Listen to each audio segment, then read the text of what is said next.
शिक्षा नीति आने के बाद देश के किसी भी क्षेत्र से, किसी भी वर्ग से ये बात नहीं उठी कि इसमें किसी तरह का बायस है या किसी एक तरफा कोई झुकाव है। ये एक इंडिकेटर भी है कि लोग बरसों से चली आ रही एजुकेशन सिस्टम में जो बदलाव चाहते थे वो उन्हें देखने को मिले हैं। वैसे कुछ लोगों के मन में ये सवाल आना बहुत स्वाभाविक है कि इतना बड़ा रिफॉर्म कागज पर तो कर दिया, लेकिन इसे जमीन पर कैसे उतारा जाएगा। यानी अब सबकी निगाहें इसके इम्प्लीमेंटेशन की तरफ है। इस चैलेंज को देखते हुए व्यवस्थाओं को बनाने में जहां कहीं कुछ सुधार की आवश्यकता है, वह हमें सबको मिलकर के करना है और करना ही है।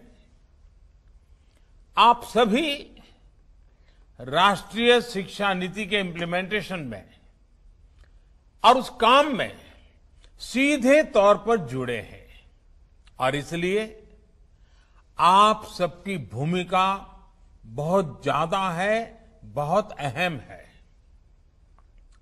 जहां तक पॉलिटिकल विल की बात है, मैं पूरी तरह कमिटेड हूं, मैं पूरी तरह आपके साथ हूं। साथियों, हर देश अपनी शिक्षा व्यवस्था को अपनी नेशनल वैल्यूज के साथ जोड़ते हुए अपने नेशनल गोल्स के अनुसार रिफॉर्म्स करते हुए आगे बढ़ता है। मकसद ये होता है कि देश का एजुकेशन सिस्टम अपनी वर्तमान और आने वाली पीढ़ियों को फ्यूचर रेडी रखे, फ्यूचर रेडी करे।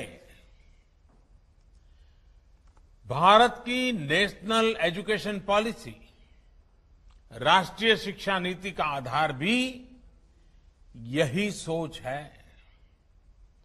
राष्ट्रीय शिक्षा नीति 21वीं सदी के भारत की, नए भारत की फाउंडेशन तैयार करने वाली है।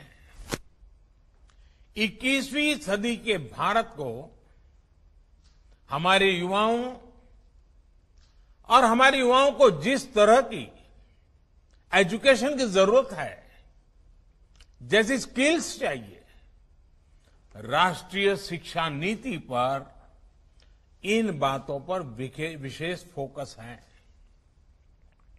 भारत को ताकतवर बनाने के लिए, विकास की नई ऊंचाई पर पहुंचाने के लिए भारत के नागरिकों को और सशक्त करने के लिए उन्हें ज्यादा से ज्यादा अवसरों के उपयुक्त बनाने के लिए इस एजुकेशन पॉलिसी में खास जोर दिया गया है।